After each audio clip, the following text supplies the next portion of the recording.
तो हमने पहले की वीडियो में देखा कि सब्जेक्ट क्या होता है, ऑब्जेक्ट क्या होता है और वर्ब क्या होती है। तो ये मेन चीजें हैं, मेन कंपोनेंट्स हैं जो हम ऑलरेडी समझ चुके हैं। उससे पहले वॉइस में जो सारी चीजें, वॉइस को कन्वर्ट करने से पहले वो सारी चीजें सीखना बहुत जरूरी, ठीक है। अब यहाँ देखेंगे 5 ऐसे गोल्डन स्टेप्स हैं जिससे हम वॉइस को चेंज करते हैं एक्टिव से पैसिव में। कौन कौन से हैं? ऑब्जेक्ट को सब्जेक्ट में कन्वर्ट करना है। अब हम जानते हैं कि ऑब्जेक्ट को कैसे फाइंड आउट करना है और सब्जेक्ट को कैसे फाइंड आउट करना है। एक बार मैं फिर रिपीट करती हूँ, दैट द मेन वर्ब। सबसे पहले हमें मेन वर्ब को पकड़ लेना है और वहीं से हमारी जो है 50% चीजें आसान हो जाएंगी, जैसा मैं ऑलरेडी बता चुकी हूँ। ऑर्गेनाइज से हमने पूछा हूँ तो आपको मिल जाएगा आपका सब्जेक्ट। ऑर्गेनाइज्ड से मैंने पूछा व्हाट, तो मिल गया आपको ऑब्जेक्ट। हर डॉक्यूमेंट, क्या ऑर्गेनाइज किए? उसके डॉक्यूमेंट। तो ये आपका ऑब्जेक्ट है और ये आपका सब्जेक्ट है, ठीक है। दूसरी स्टेप क्या होती है? Check the tense. आपको टेंस चेक करना होता है कि किस टेंस का दिया हुआ है ये sentence. She has organised her documents. Has plus verb की third form, has plus verb की थर्ड फॉर्म, ये स्ट्रक्चर हम देखते हैं प्रेजेंट परफेक्ट टेंस में। किसमें देखते हैं? प्रेजेंट परफेक्ट में। मैं फिर से रिपीट करती हूँ कि अगर आपने टेंस अच्छी तरीके से नहीं सीखे हैं तो आप वॉइस और नरेशन इन दो चीजों में काफी मुश्किल फेस करने वाले हैं। तो आप टेंस को जो है वो पहले पक्का कीजिए, उसके बाद ही सारी चीजें आपके लिए बहुत आसान हो जाएंगी, ठीक है। तो हैज प्लस वर्ब थर्ड, हमें पता चला this is your present perfect tense. कौन सा है? प्रेजेंट परफेक्ट टेंस, ठीक है। नेक्स्ट क्या है स्टेप? Use be verb. अब बी वर्ब हमें अकॉर्डिंग टू टेंस यूज करनी होती है। मैंने पहले ही बताया है कि बी वर्ब की थर्ड फॉर्म क्या होती है? बीइंग। और परफेक्ट टेंस में हमेशा हम वर्ब की थर्ड फॉर्म यूज करते हैं, तो बी की भी थर्ड फॉर्म यूज करेंगे, बीइंग, ठीक है। Use verb third, past participle. हमें verb first, verb second, verb third तो पता है, लेकिन कई बुक्स में लिखा हुआ आ जाता है पास्ट पार्टिसिपल में चेंज करना है। तो ये पास्ट पार्टिसिपल क्या होता है, यहाँ पर हम कंफ्यूज हो जाते हैं, राइट। आप देखेंगे वर्ब फर्स्ट, ये एडिशनल इंफॉर्मेशन है जो आपके काम की है, ध्यान से सुननी है। Verb second and verb third. Verb first को कहा जाता है रूट या फिर बेस वर्ब। क्या कहा जाता है? रूट या फिर बेस वर्ब, जो कि एकदम बेसिक होती है, फंडामेंटल होती है। नेक्स्ट हो गई वर्ब सेकंड। वर्ब सेकंड को आप कहते हैं सिंपल पास्ट, सिंपल पास्ट, ठीक है। और वर्ब थर्ड को क्या कहते हैं? पास्ट पार्टिसिपल, ठीक है। चीजें याद रखें।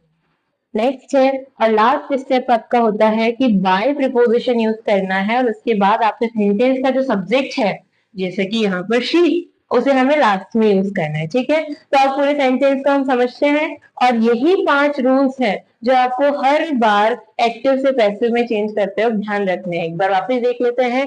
ऑब्जेक्ट को सब्जेक्ट बनाएंगे, टेंस को चेक करेंगे, टेंस के अकॉर्डिंग भी वर्ब यूज करेंगे, देन वर्ब थर्ड यूज करेंगे और लास्ट में बाय प्लस सब्जेक्ट करेंगे, ठीक है। चलो सेंटेंस तो बनाते हैं। She has organised, organised what? Her document. इसे ले जाएंगे आगे, हर डॉक्यूमेंट, ठीक है। अब टेंस चेक करेंगे, has plus verb third, present perfect tense, ठीक है। हम ऑलरेडी देख चुके हैं। हमें टेंस को नहीं हाथ लगाना है, मतलब टेंस को बिल्कुल चेंज नहीं करना है अगर बात वॉइस की आ रही हो। नरेशन में हम टेंस को किस तरीके से चेंज करते हैं आप सबको पता है, वहां टेंस चेंज होता है, लेकिन वॉइस में बिल्कुल नहीं। तो हमें ऐसे की ऐसी हेल्पिंग वर्ब यूज करनी है। अब यहाँ देखेंगे हर डॉक्यूमेंट, हर डॉक्यूमेंट ये सिंगुलर है या फिर प्लूरल है? प्लूरल है, सो हैव यूज किया जाएगा, हैव। ऑब्वियस है हम प्लूरल हेल्पिंग वर्ब भी यूज करेंगे, क्योंकि अब सब्जेक्ट की जगह क्या है, ये हर डॉक्यूमेंट एक प्लूरल सब्जेक्ट बन चुका है। हर डॉक्यूमेंट हैव। अब अकॉर्डिंग टू टेंस आपको क्या यूज करनी है? बी वर्ब यूज करनी है। परफेक्ट टेंस बीन के साथ आता है, ठीक है। बीन, वर्ब थर्ड यूज करेंगे ऑर्गेनाइज, ऑर्गेनाइज। लास्ट में क्या करना है? बाय प्लस सब्जेक्ट, बाय लिख दो, बाय। अब क्या मैं शी को उठाकर ऐसे कैसे लिख दो? बाय शी, नहीं, ये गलत हो जाएगा। यहाँ ध्यान रखना है कि जब भी हमारे सब्जेक्ट की जगह कोई प्रोनाउन दिया गया है नाम है तो कोई दिक्कत नहीं है, अगर यहाँ पर दिया होता सिया तो बाय सिया, राम बाय राम, ठीक है। लेकिन अगर कोई प्रोनाउन आ जाता है तो प्रोनाउन में हमें ध्यान रखना है उसे हम उठाकर ऑब्जेक्ट की जगह लेकर आ रहे हैं।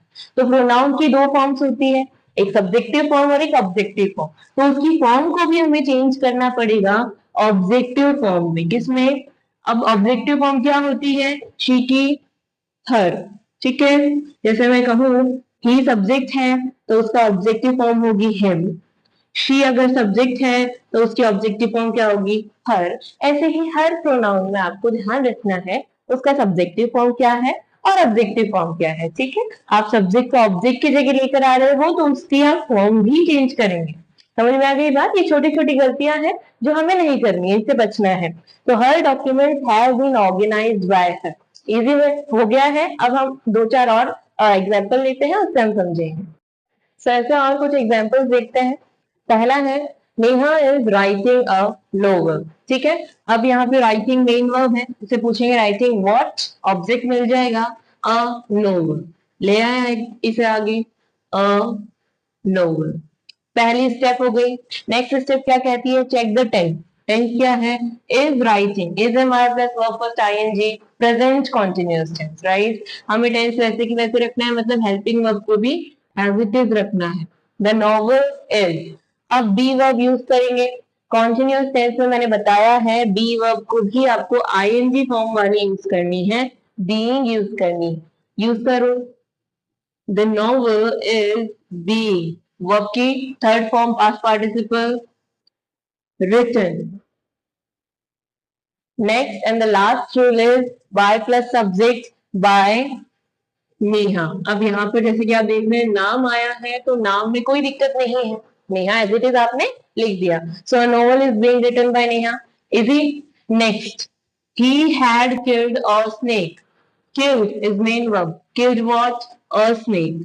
आगे ले आएंगे ऑब्जेक्ट को अ स्नेक। हैड ऐसे की ऐसा है, हैड को हम लिख देंगे had killed, had plus verb की थर्ड फॉर्म, कौन सा टेंस है? पास्ट परफेक्ट टेंस है। तो हैड हमने लिखा है, पास्ट परफेक्ट टेंस में कौन सी बी वर्ब लगती है? बीइंग लगती है, ठीक है। बीइंग वर्ब की थर्ड फॉर्म।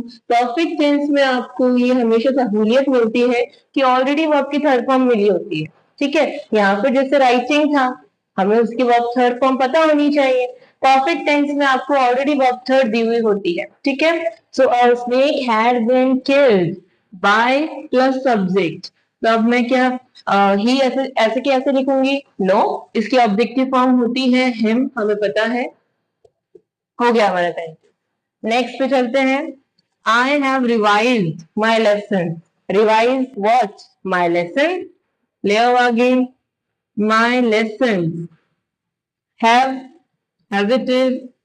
अब यहाँ ध्यान रखना है लेसन भी प्लूरल है, हैव भी प्लूरल है, नो प्रॉब्लम, ठीक है। कौन सा टेंस है? Have plus verb third, present perfect है। परफेक्ट टेंस में बीन लगाओ, वेदर प्रेजेंट परफेक्ट हो या पास्ट परफेक्ट हो, बीन ही यूज होगी। बीन वर्ब की थर्ड फॉर्म रिवाइज, क्या दिया हुआ है? Subject I, by me. हो गया। The last one is we were painting walls, painting what? Walls, walls, we painting कौन सा टेंस है? पास्ट कॉन्टिन्यूअस टेंस है। हाँ, वॉल्स में प्लूरल है, दैट्स व्हाई प्लूरल के अकॉर्डिंग हमने हेल्पिंग वर्ब भी प्लूरल ली है। अगर यहाँ पर सिर्फ वॉल दिया हुआ होता, वी वर पेंटिंग वॉल, तो यहाँ पे वॉल आता, और ऑब्जेक्ट अगर सिंगुलर है अब तो ऑब्जेक्ट के अकॉर्डिंग सिंगुलर हेल्पिंग वर्ब आती, तो यहाँ क्या हो जाता? वॉल्स हो जाता है या ना? ठीक है, अभी हम एज इट इज रखेंगे वॉल्स, वॉल्स वर्ड। अभी कौन सा टेंस है? पास्ट कंटिन्यूअस, उसके according be verb. Third rule है हमारा बीइंग, वर्ब की third form, painted by, we की ऑब्जेक्टिव फॉर्म क्या होती है? अस। बस सिंपल इतना ही है, आपको वॉइस में ज्यादा दिमाग में ही लगाना है, सिंपल 5 रूल्स याद रखने हैं और आपके सारे सेंटेंस हो जाएंगे। अब एक इंफॉर्मेशन है, इंपॉर्टेंट है, प्रेजेंट परफेक्ट हो, पास्ट परफेक्ट हो, प्रेजेंट कॉन्टिन्यूअस हो, पास्ट कॉन्टिन्यूअस हो, इसमें हमारे सामने हेल्पिंग वर्ब होती है। जैसे कि आप देख सकते हैं हैव है, वर है, ये सारी हेल्पिंग वर्ब हमें गिवन होती है। लेकिन what about simple present tense and simple past tense, वहां पर थोड़े से कॉम्प्लिकेशंस बढ़ जाते हैं। तो नेक्स्ट वीडियो में हम इन दोनों टेंसेस के बारे में देखेंगे कि इसमें वॉइस को हमें कैसे कन्वर्ट करना है। ठीक है, आज के लिए इतना ही। I hope you understood it.